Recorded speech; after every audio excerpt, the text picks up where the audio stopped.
Hi, thank you so much for joining me again. My name is Charles with the Courageous Warrior Coalition, and I hope you'll stay tuned as we discuss more ways to improve your mental and physical well-being.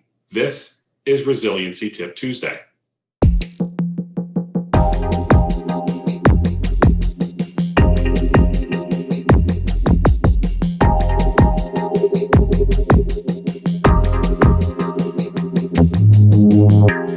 This week's topic is going to focus on something that first responders are acutely aware of, and that is burnout. And burnout is something that, as first responders, whether you're in law enforcement, as I am, or you're in the fire service, EMS, medical, courts, corrections, it doesn't really matter. When you're in the business of helping others, oftentimes we can forget about ourselves and our own needs and our own well-being. There's an old saying that you can't pour from an empty cup. And a lot of times what happens as first responders is we keep trying to push through the various challenges that we have, and particularly in times where we're seeing increased stress, such as a pandemic or a particular challenge that an area is facing in the fire service, in EMS. If there's budget strain, staffing shortages, problems internally with management, these are all things that can contribute to the feelings of burnout. And so this kind of came up a little bit in my own agency. As I may have mentioned before in another episode, I am a part of my agency's wellness and resiliency team. And as part of that outreach, we had a meeting with a mental health professional who came in and works specifically with first responders.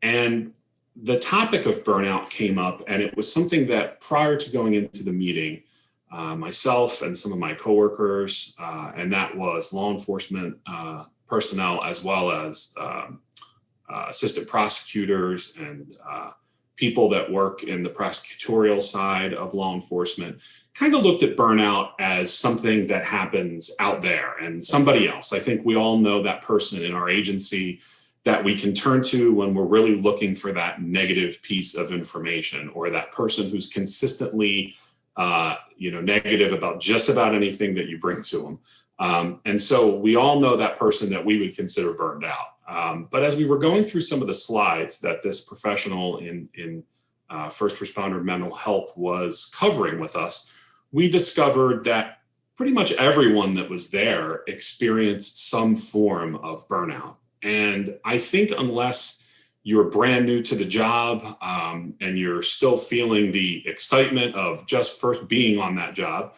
it's probably something that you are acutely aware of as well. So when we talk about burnout, we talk about some of the signs of burnout. What are we talking about? So that could be anything like sadness or depression, apathy, both on the job and at home. You could be getting easily frustrated with your coworkers, with your family. You could be blaming others for things that aren't really their fault. You could be feeling very irritable. Maybe on the other side, you're lacking feelings entirely and you're becoming indifferent about situations, about things that are affecting your life. You may be feeling isolated or disconnected from others, your coworkers, your family, your support system. You may begin to exhibit signs of poor self-care, such as not caring about your grooming or the way you look or how your uniform looks. You may be feeling tired or extremely exhausted all the time, feeling like you're overwhelmed. Sometimes on the job, you can feel like you're a failure, that nothing you will do will help. It doesn't matter how good you do your job, it's not going to matter. You may find that you're starting to cope with outside things like alcohol or drugs. Or food, or really any vice that seems to be outside of your control. And it's important to talk about burnout as a separate issue from secondary traumatic stress. And what we mean with secondary traumatic stress is that you're beginning to feel the stress of the people that you're helping, your customers, if you will. And so when that happens, we begin to internalize the trauma that's happening to them. And so things that could be signs of that are that you begin to worry about something bad happening excessively, to yourself or to someone else or to your family. Maybe you might be easily startled or being hypervigilant or on guard at all times. You can feel physical signs of stress, such as racing heart, rapid respiration rate. Maybe you'll feel joint pain because you're very tight and you're very rigid all the time. You may be having nightmares or recurrent thoughts about the traumatic situation. And maybe you're feeling others' trauma is your trauma. You're beginning to internalize it as though you're going through it yourself. And so those are all signs that it may be time to consult your agency's wellness team, your EAP, employee assistance plan, or the many options that are out there for first responders, depending on what field you're in.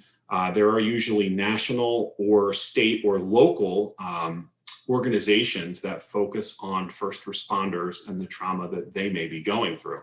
I know in our state, we have a hotline that's staffed with peer counselors.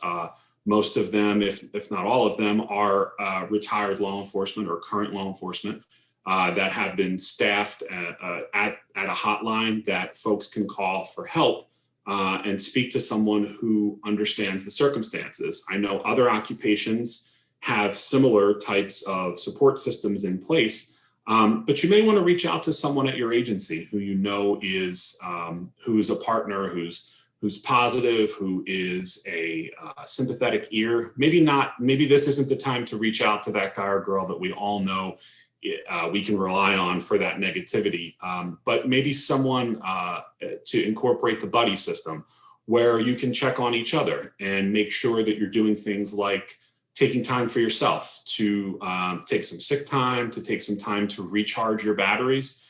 Just like your cell phone, just like your car battery, we can't run forever helping others without taking some time to charge our own batteries as well. And so what does that look like? Well, it could look like going for a walk. It could look like physical activity, like going for a jog or a run, doing some calisthenics, whatever you find in your own life to be recharging. That doesn't necessarily mean that you have to stay in bed all day. In fact, that's probably not a good sign either. So find those things in your life that you appreciate, that take you out of the job, that take you out of the trauma and the responsibilities, and give your mind a way to unplug. You'll find a lot of resources that the Courageous Warrior Coalition has put together for you. Tools like meditation and mindfulness, yoga. Those are three different ideas. Some that involve physical activity, some that don't. That all can help you to cope with the trauma that we know that we all experience. And it's said that average people who are not first responders may experience a handful of traumatic and really disturbing events throughout the course of their lifetime. But as first responders, we encounter multiple traumatic events in a daily shift. And so you add those up over time, and you can see that without taking time to recharge your batteries, we can begin to pour from an empty cup. So I would encourage you to talk to a peer, talk to a counselor if you need to. And there's no shame in taking that time to recover and taking that time to recharge and really find out what is your preferred method to recharge. It could be fishing, it could be taking a walk. I would encourage you also, like I said, to give meditation a try. I know for myself, I find that to be very grounding. We did a episode last week on tactical breathing, and that's always something that you can employ when you're feeling stressed. And we talked about how tactical breathing can help reduce your heart rate and obviously reduce your respirations because we're controlling that breath. So with all of these resources, I hope this gives you an opportunity to start as a jumping off point to find out more about burnout in the first responder community. And for more information, I encourage you to check out the other programs that we're offering this week in the form of Meditation Monday, this program, we have Wind Down Wednesday, and then a Flow Friday. And each of those programs is focusing on burnout this week as a way to offer you tools to cope with the burnout and really to help recharge yourself.